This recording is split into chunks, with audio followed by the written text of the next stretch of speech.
So now that we got all the aluminum blasted and matte finished, and we got all the sand cleaned off of it, we got it apart, and we got the power valve parts out, we're going to get this power valve system working.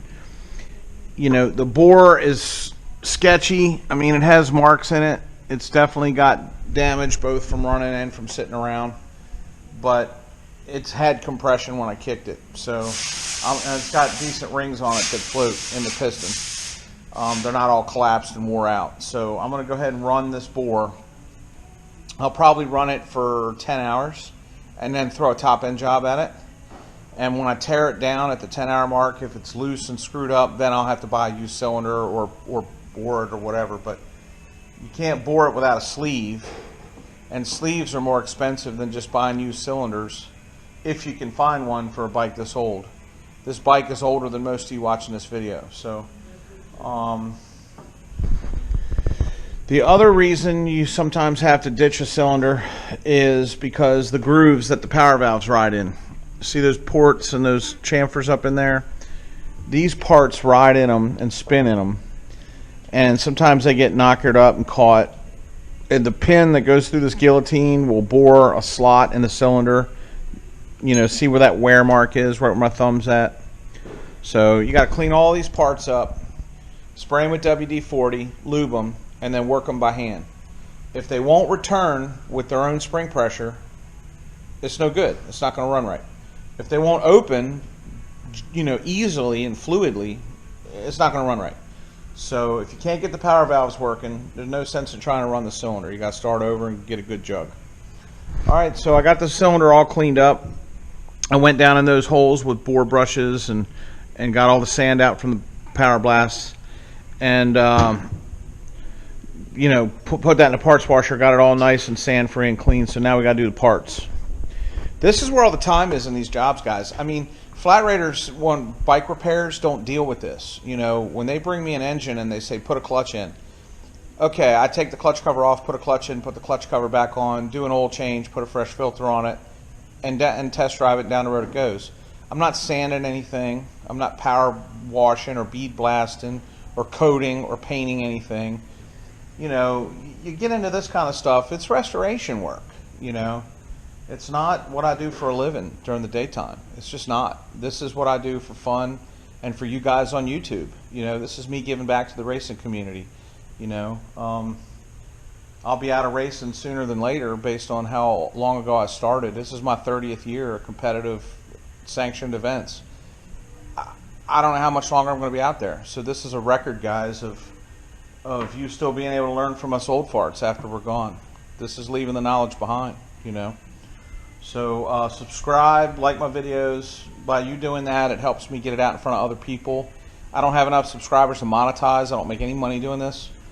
But I still want you to like it and spread it and send it and comment on it, because it still helps more people see it. And that's getting the knowledge out there, guys, is what it's all about. All right, God bless you. Wear your helmets. I'm going to clean these power valve parts up. Okay, we got the bores to these power valves all cleaned up. We got the valves themselves, the guillotine, the control rod. This control rod, the end of it seized up. See how it's spinning? You want that to spin, because if that doesn't spin and vibrate around while you're riding, then the actuation arm that grabs that will dig a hole into one notch side of the other of this, and it'll put a flat spot in one of those sides. So you want to make sure that spins. They get rusted up over time because it's steel on steel. So I popped that E-clip off and went in there and lubed it with some penetrating oil and heated it up with a torch, got it hot enough to where I could break it loose. It was rusted solid. It was probably rusted for 20 years would be my guess. So I broke it up with a torch and some penetrating oil and lubed it all up and put a new E-clip on the outside of it, and there you go.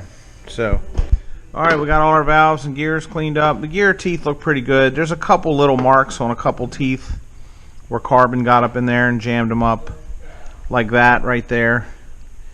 But I think they're going to work okay. So we'll get it together. You want to spray some penetrating lube on all these parts, guys, when you put them together. You want to lube everything. You want to make sure you got all the bores, all the pins that slide, all the gear teeth, Everything's got to be completely lubed and oily, because any snags anywhere in this system and the valve won't open and it just won't run right.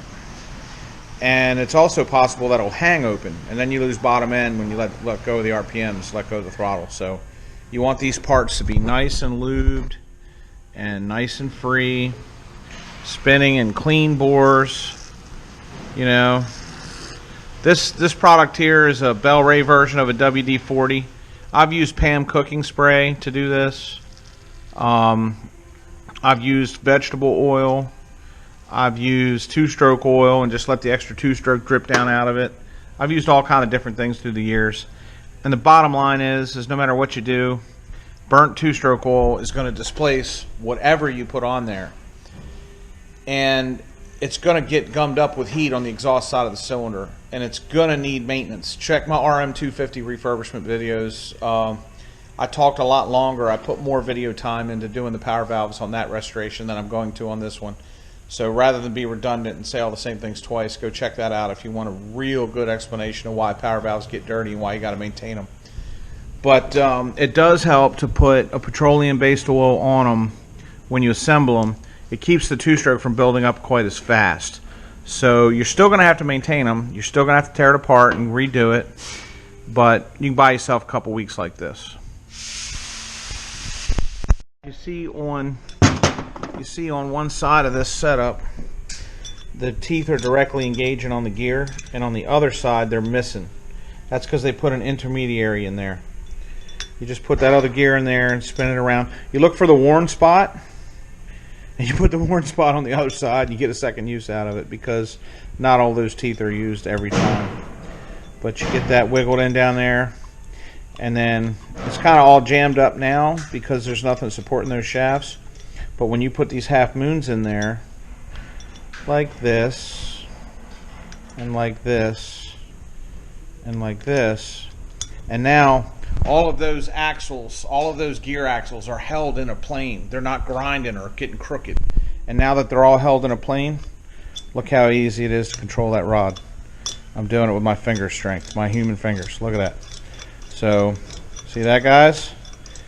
That's what you want. You want it nice and free like that. So now that I know it's all nice and free, I'm going to rip these tops back off, go back in, and time the valves. When the valve is fully closed and the rod is pushed in towards the left side of the bike, this is the right side of the cylinder. You guys that aren't doing KX250s can skip this part and go to another part of the video, but if you're doing KX250s or 89 125s or 88 125s, this rod pulls out to the right when the governor opens. So you want the valves and the guillotines wide open for maximum flow when that rod's pulled out. And when it's pushed in as far as it goes, you want everything shut.